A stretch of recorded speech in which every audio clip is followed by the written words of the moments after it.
Hi all. So നിങ്ങളുടെ NEET exam പ്രിപ്പറേഷൻസിൽ നിങ്ങളെ ഏറ്റവും കൂടുതൽ ഹെൽപ്പ് ചെയ്യുന്ന ഒന്നാണ് സൈലത്തിൻ്റെ great Indian battle. So great Indian battle is an offline exam. നീറ്റും അതേപോലെ തന്നെ ഒരു ഓഫ്ലൈൻ എക്സാം ആണ്. അപ്പോൾ നിങ്ങൾ ഈ വരുന്ന ഓഫ്ലൈൻ എക്സാമുകൾ എഴുതിയാണ് നീറ്റ് എക്സാമിലേക്ക് പോകുന്നത്. സോ നീറ്റ് എക്സാമിൽ ഏറ്റവും കൂടുതൽ നമ്മൾ ശ്രദ്ധിക്കേണ്ട, നമ്മുടെ പഠനത്തോടൊപ്പം തന്നെ ശ്രദ്ധിക്കേണ്ട ഒരു കാര്യമാണ് OMR ഫില്ലിംഗ് എന്ന് പറയുന്നത്. കാരണം ഇതൊരു മെഷീനാണ് റീഡ് ചെയ്യുന്നത്. അതുകൊണ്ട് തന്നെ നിങ്ങളുടെ OMR ഫില്ലിംഗ് പ്രോപ്പർ അല്ലെങ്കിൽ നിങ്ങളുടെ മാർക്കുകൾ അവിടെ പോകാനുള്ള സാധ്യതകൾ വളരെ കൂടുതലാണ്. അറിയാം, നീറ്റ് എക്സാമിന് ഒരു ക്വസ്റ്റ്യൻ നമുക്ക് ഈ OMR ഫില്ലിങ്ങിൻ്റെ മിസ്റ്റേക്ക് മൂലം എന്തെങ്കിലും പ്രശ്നം പറ്റിയാൽ തന്നെ 1000-ഓളം റാങ്കുകളാണ് മാറി മറിയുന്നത്. അപ്പോൾ അതുകൊണ്ട് തന്നെ OMR ഫില്ലിംഗ് പക്ക അടിപൊളിയെ പ്രാക്ടീസ് ചെയ്ത് പോകണം. സോ ഇത് നമ്മളിപ്പോൾ നമ്മുടെ ഇവിടുത്തെ പ്രൂഫ് റീഡിങ്ങിൽ, ദാറ്റ് ഈസ് നിങ്ങളുടെ GIBയുടെ റിസൾട്ടുകൾ വെച്ചുള്ള പ്രൂഫ് റീഡിങ്ങുകളിലും നമ്മൾ കണ്ടൊരു കാര്യം, മിക്കവർക്കും കുറച്ച് പേർക്കെങ്കിലും ഈ OMR ഫില്ലിങ്ങിൽ ചെറിയ ചെറിയ മിസ്റ്റേക്കുകൾ ഇപ്പോഴും ഉണ്ടാവുന്നുണ്ട്. സോ എങ്ങനെ നമ്മുടെ GIBയുടെ കേസിൽ അല്ലെങ്കിൽ ഗ്രേറ്റ് ഇന്ത്യൻ ബാറ്റിൽ എക്സാംസ് നടത്തുമ്പം നിങ്ങളുടെ മാർക്കൊന്നും നഷ്ടപ്പെടാതെ എങ്ങനെ പ്രോപ്പറായിട്ട് OMR ഫില്ല് ചെയ്യാം എന്ന് ഡീറ്റെയിൽ ആയിട്ട് പറയുന്നൊരു വീഡിയോ ആണ്. സോ അവസാനം വരെ കാണാൻ ശ്രമിക്കുക. സോ ആക്ച്വലി നിങ്ങളുടെ എക്സാം ഹാളിലേക്ക് നിങ്ങൾ ചെല്ലുമ്പോൾ നിങ്ങൾക്ക് ഇതുപോലൊരു ഷീറ്റ് നിങ്ങളുടെ ക്വസ്റ്റ്യൻ പേപ്പറിനോടൊപ്പം തന്നെ ലഭിക്കും. അവിടെ നിങ്ങളുടെ ഷീറ്റ് ജസ്റ്റ് ഡീറ്റെയിൽസ് നോക്കിയാൽ നിങ്ങൾക്ക് അവിടെ കാണാം. അവിടെ ഒരു ബാർകോഡ് ഉണ്ടായിരിക്കും. ആക്ച്വലി മെഷീനാണ് ഇത് റീഡ് ചെയ്യുന്നത്, അതുകൊണ്ട് തന്നെ അവിടെ ഒരു ബാർകോഡ് ഉണ്ട്. അതൊരിക്കലും ടാമ്പർ ചെയ്യാൻ പാടില്ല. നിങ്ങളുടെ ഷീറ്റിന് യാതൊരുവിധ പ്രശ്നങ്ങളും വരുത്താൻ പാടില്ല. പിന്നെ ബാർകോഡിൻ്റെ അവിടെ തന്നെ യാതൊരു വിധത്തിലുള്ള എഴുത്തുകളും അത് അവിടെ ഒന്നും വരാൻ പാടില്ല. കാരണം അവിടെയൊക്കെ വരയൊക്കെ വന്നു കഴിഞ്ഞാൽ അത് റീഡ് ചെയ്യാനുള്ള പ്രോബബിലിറ്റി കുറവായിരിക്കും. സോ അവിടെ നിങ്ങൾക്ക് സാധാരണ നിങ്ങൾ GIB രജിസ്റ്റർ ചെയ്യുമ്പോൾ നിങ്ങൾക്കൊരു റോൾ നമ്പർ ഉണ്ടായിരിക്കും. ആ റോൾ നമ്പർ മാർക്ക് ചെയ്യാനൊരു സ്പേസ് ഉണ്ട്. സിമിലർലി നിങ്ങളുടെ കാര്യങ്ങൾ, ദാറ്റ് ഈസ് നിങ്ങളുടെ സിഗ്നേച്ചർ, നിങ്ങളുടെ പേര്, എക്സാം നടക്കുന്ന തീയതി, അതേപോലെ ക്ലാസ്സിലെ ടീച്ചറിൻ്റെ ഇൻവിജിലേറ്ററിൻ്റെ സൈനും, ഇത്രയും കാര്യങ്ങൾ ഉണ്ടാകും. അതിൻ്റെ കൂടെ 4 സെക്ഷൻസ് ആയിട്ട് ഉറപ്പായിട്ടും GIB എന്ന് പറയുമ്പോൾ 200 ചോദ്യങ്ങളാണുള്ളത്, 720 മാർക്കിനുള്ള. അപ്പോൾ അവിടെ നിങ്ങൾക്ക് ഫിസിക്സ് 50, കെമിസ്ട്രി 50, അതേപോലെ ബോട്ടണി 50, സുവോളജി 50 എന്ന് സെക്ഷൻ വൈസായിട്ട് തന്നെ നിങ്ങൾക്ക് അവിടെ തിരിച്ചിട്ടുണ്ട്. അതിലെ സെക്ഷൻ എയിലെ 35 ചോദ്യങ്ങളും കാണാം. അതിനുശേഷം സെക്ഷൻ ബിയിലെ 15 ചോദ്യങ്ങളും കാണാം. അതിൻ്റെ ഡീറ്റെയിലുകളെല്ലാം അവിടെ കൃത്യമായി കൊടുത്തിട്ടുണ്ട്.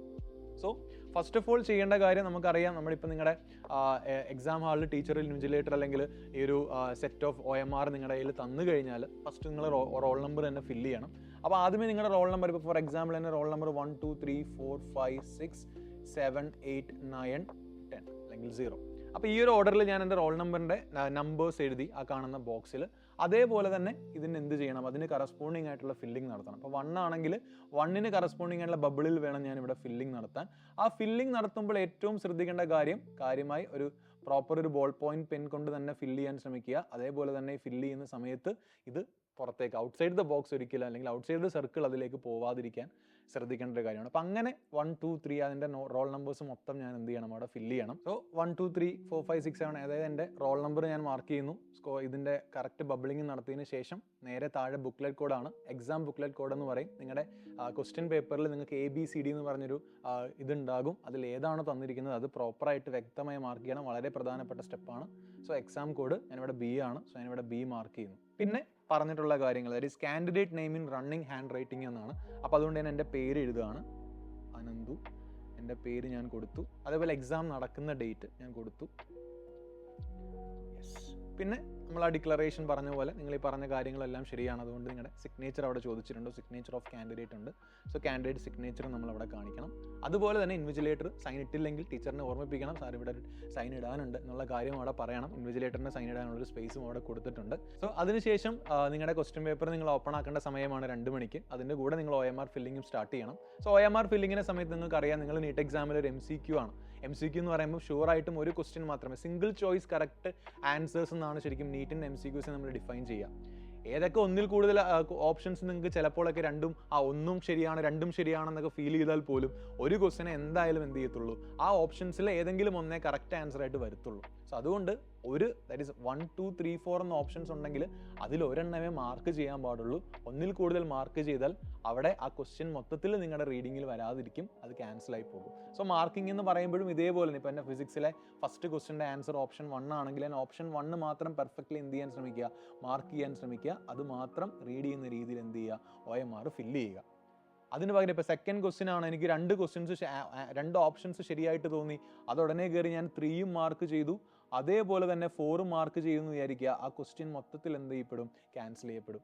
സിമിലർലി ഇഫ് യു ആർ എന്താണ് നിങ്ങളുടെ ഒന്നാമത്തെ ചോദ്യമാണ് നിങ്ങൾക്ക് കിട്ടിയത്, ആ ഒന്നാമത്തെ ചോദ്യം നിങ്ങൾ ശരിയാണ് ഇടുന്നതെങ്കിൽ അതും അത് റീഡ് ചെയ്യില്ല, ഔട്ട്സൈഡ് ദ ബോക്സ് പോയി. അതേപോലെ ടിക്ക് സിമ്പിളാണ് വന്നത്, അതും OMR എന്ത് ചെയ്യില്ല, റീഡ് ചെയ്യില്ല. സിമിലർലി ബാക്കി ഓപ്ഷൻസ് തെറ്റാണെന്നും പറഞ്ഞ് ക്രോസ് ഇട്ടാലും എന്താണ് OMRൽ അവിടെ റീഡിങ് വരത്തില്ല. അതുകൊണ്ട് എപ്പോഴും ശ്രദ്ധിക്കേണ്ട കാര്യം ഒരു സിംഗിൾ ചോയ്സിനെ സെലക്ട് ചെയ്യുക. അവിടെ പ്രോപ്പർ ആയിട്ടുള്ള ബബിളിങ്, പുറത്ത് പോകാത്ത രീതിയിലുള്ള, അതായത് സർക്കിളിന് പുറത്ത് പോകാത്ത രീതിയിലുള്ള ബബിളിങ് ചെയ്യാൻ ശ്രമിക്കുക. മറ്റൊരു കാര്യം, ഏറ്റവും കൂടുതൽ സമയം നിങ്ങൾ ചിലവഴിക്കുന്ന സെക്ഷൻ ബിയിലാണ്.